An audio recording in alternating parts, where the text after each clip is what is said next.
നമ്മുടെ വഴുതനങ്ങ വെച്ചിട്ട് നമ്മളിന്നൊരു ബജ്ജി ഉണ്ടാക്കാൻ പോകുന്നു. വഴുതനങ്ങ ബജ്ജി പണ്ട് ഫസ്റ്റ് നമ്മൾ ചാനൽ രണ്ടാമത്തെ മൂന്നാമത്തേക്ക് വീഡിയോ ആയിട്ട് വഴുതനങ്ങ ബജ്ജി ഇട്ടിട്ടുണ്ട്. അന്ന് പക്ഷേ സംസാരിക്കാണ്ട് ഒരു വീഡിയോ ഇട്ടിട്ടുണ്ടായിരുന്നു.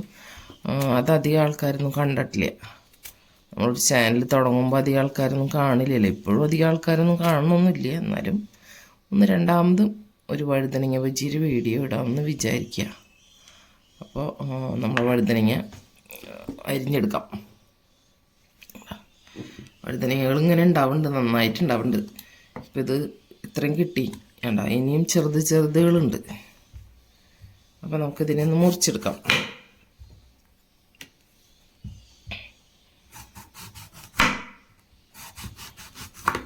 ഇതുപോലെ ഇത്തിരി കനത്തിൽ വേണം, ഇത്ര കനത്തിൽ മുറിച്ചെടുക്കാം. വല്ലാതെ കനം കുറയണ്ട. അത് മഞ്ഞൾ വെള്ളത്തിലേക്ക് ഇട്ട് കൊടുക്കും. ഇതിനൊരു കറയുണ്ട്, ആ കറ പോകണം, അല്ലെങ്കിൽ അതൊരു ടേസ്റ്റ് കുറവാണ്.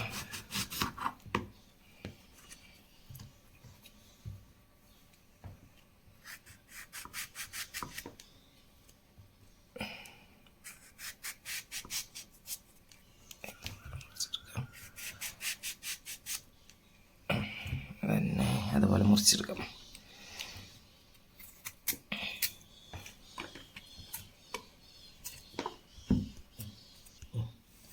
നമുക്കിനി ബജ്ജി ഉണ്ടാക്കാനുള്ളൊരു ബാറ്റർ റെഡിയാക്കാം. അപ്പം അതിന് വേണ്ടിയിട്ട് മെയിനായിട്ട് കടലമാവാണ് നമ്മൾ ചേർക്കുന്നത്. കടലമാവ് ഇട്ട് കൊടുക്കാം. ഒരു 3 നിറയെ ഇട്ടിട്ടുണ്ട് സ്പൂണ്. ഇനി എനിക്ക് വേണ്ടത് കുറച്ച് കോൺഫ്ലവർ ഇട്ടു.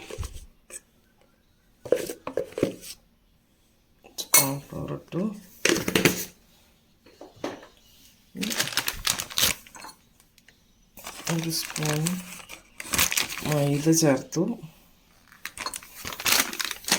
എനിക്ക് ആവശ്യത്തിന് ഉപ്പ്,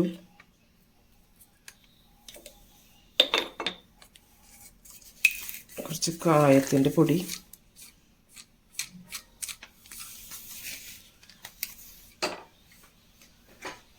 മുളക് പൊടി,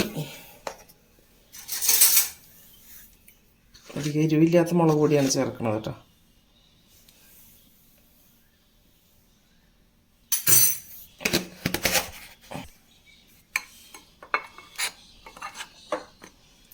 എല്ലാം കൂടി ഒന്ന് മിക്സ് ചെയ്തതിന് ശേഷം ഇതൊന്ന് കലക്കിയെടുക്കാം കട്ടയില്ലാണ്ട്.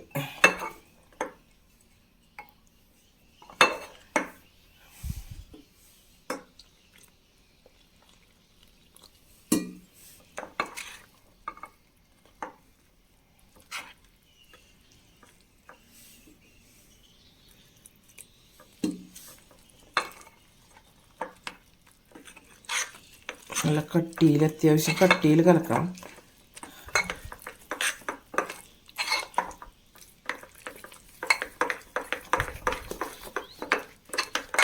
നമ്മളിതിലേക്ക് വേറൊരു സംഭവം കൂടി ചേർക്കും. അതിലേക്ക് 1 സ്പൂൺ ദോശയുടെ മാവും കൂടി ചേർക്കും കേട്ടോ.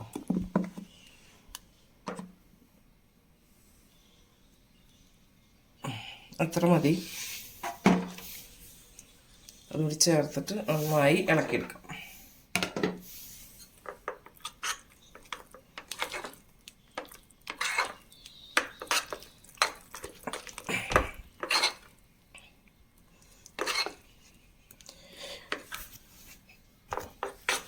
അപ്പോൾ നമ്മുടെ ബജ്ജി ഉണ്ടാക്കാനുള്ള ബാറ്റർ റെഡി ആയിട്ടുണ്ട്.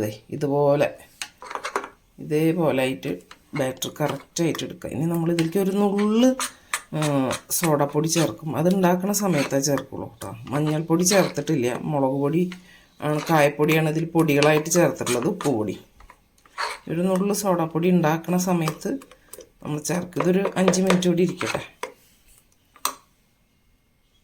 വഴുതനങ്ങ അരിഞ്ഞ് മഞ്ഞൾ വെള്ളത്തിലിട്ട് വെച്ചിട്ടുണ്ടായിരുന്നു. അതൊന്ന് നമുക്ക് കഴുകിയെടുക്കാം. അതിൻ്റെ കറയൊക്കെ പോയിട്ടുണ്ടാവും. ഒരു 10 മിനിറ്റ് ആയി. ഇപ്പോൾ 5 മിനിറ്റ് കഴിഞ്ഞാലും എടുക്കാം. നമുക്കൊരു 2-3 മിനിറ്റ് ഇട്ടാലും മതി. ആ കറിയൊന്ന് പോവേ വേണ്ടു ജസ്റ്റ്.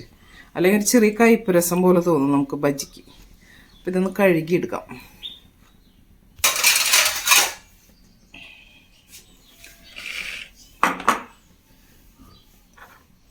നമുക്ക് ബജ്ജി ഉണ്ടാക്കാൻ തുടങ്ങാം. ഒരു നുള്ളു സോഡാപ്പൊടി ഇട്ടിട്ടില്ലേ നമ്മളിതിൽ വളരെ കുറച്ച് തന്നെ ഇട്ടണുള്ളൂ കേട്ടോ. നുള്ളു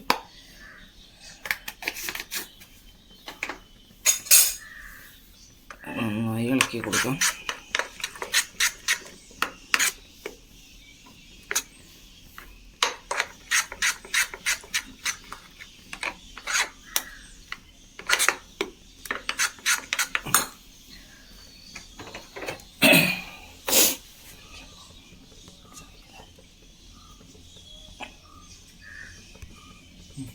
അപ്പോൾ വെളിച്ചെണ്ണ ഒഴിച്ച് കൊടുക്കാം. വെളിച്ചെണ്ണയാണ് കേട്ടോ ഒഴിക്കുന്നത്, ഓയിലല്ല.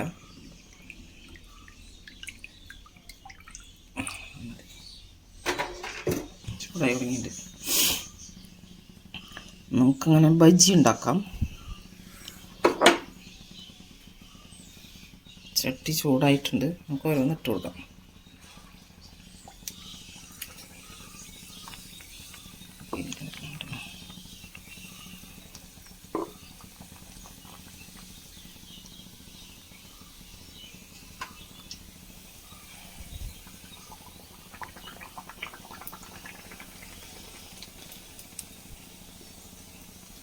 ഒരെണ്ണം കൂടി ഇടാം.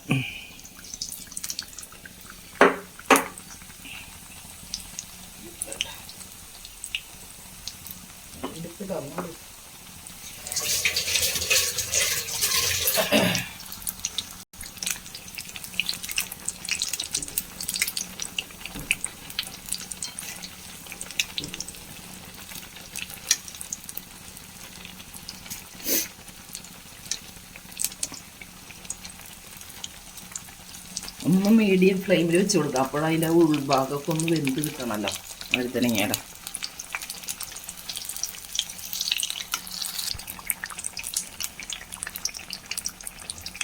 നമ്മുടെ വഴുതനങ്ങ ബജ്ജി ഒന്നും അങ്ങോട്ടും ഇങ്ങോട്ടൊക്കെ ഒന്ന് മറിച്ചിട്ട് കൊടുക്കുക.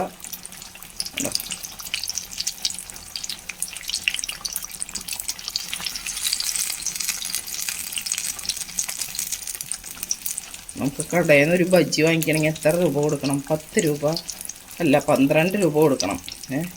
അത് കുറച്ചുകൂടി വലിപ്പമൊക്കെ ഉണ്ടായിരിക്കാം. എന്നാലും നമ്മുടെ വീട്ടിലുണ്ടാക്കുമ്പോൾ നമുക്ക് കുട്ടികൾക്കോ നമ്മുടെ വീട്ടിലുള്ള ആൾക്കാർക്കൊക്കെ അവരുടെ തൃപ്തിക്കനുസരിച്ച് കഴിക്കാമല്ലോ. ഇടയ്ക്കൊക്കെ ഞാൻ ഉണ്ടാക്കാറുണ്ട് മുന്നേ ഇതുപോലെ. വഴുതനങ്ങ ഉണ്ടാക്കുമ്പോഴൊക്കെ ഉണ്ടാക്കാറുണ്ട്. വാങ്ങിച്ചിട്ട് അങ്ങനെ ഉണ്ടാക്കാറില്ല കേട്ടോ. മുന്നേ ഇതുപോലെ വഴുതനങ്ങ വീട്ടിലൊക്കെ ഉണ്ടാകുമ്പോൾ ഉണ്ടാക്കും.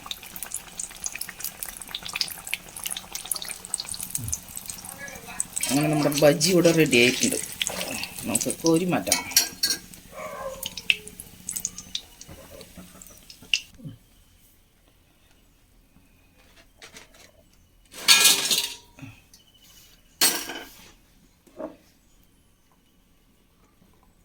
നമുക്കിതുപോലെ തന്നെ ഇട്ട് കൊടുക്കാം.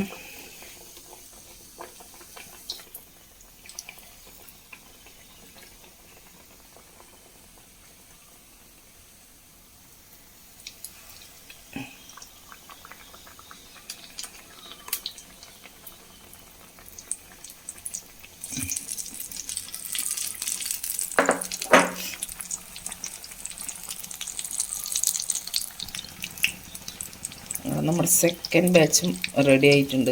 ഇതിൽ ആ ദോശമാവ് കൂട്ടാൻ മറക്കരുത്. ദോശമാവ് ഇഡ്ഡലി മാവ് ഉള്ള സമയത്ത് നമ്മൾ ഉണ്ടാക്കുകയാണെങ്കിൽ അത് നിർബന്ധമായിട്ടും അതൊരു സ്പൂൺ ചേർത്തിരിക്കണം. അപ്പോഴാണ് നമുക്ക് കുറച്ചും കൂടി കൂടുതൽ ടേസ്റ്റ് ആയിട്ട് നമുക്ക് കിട്ടുക. നമുക്കിത് എടുക്കാം.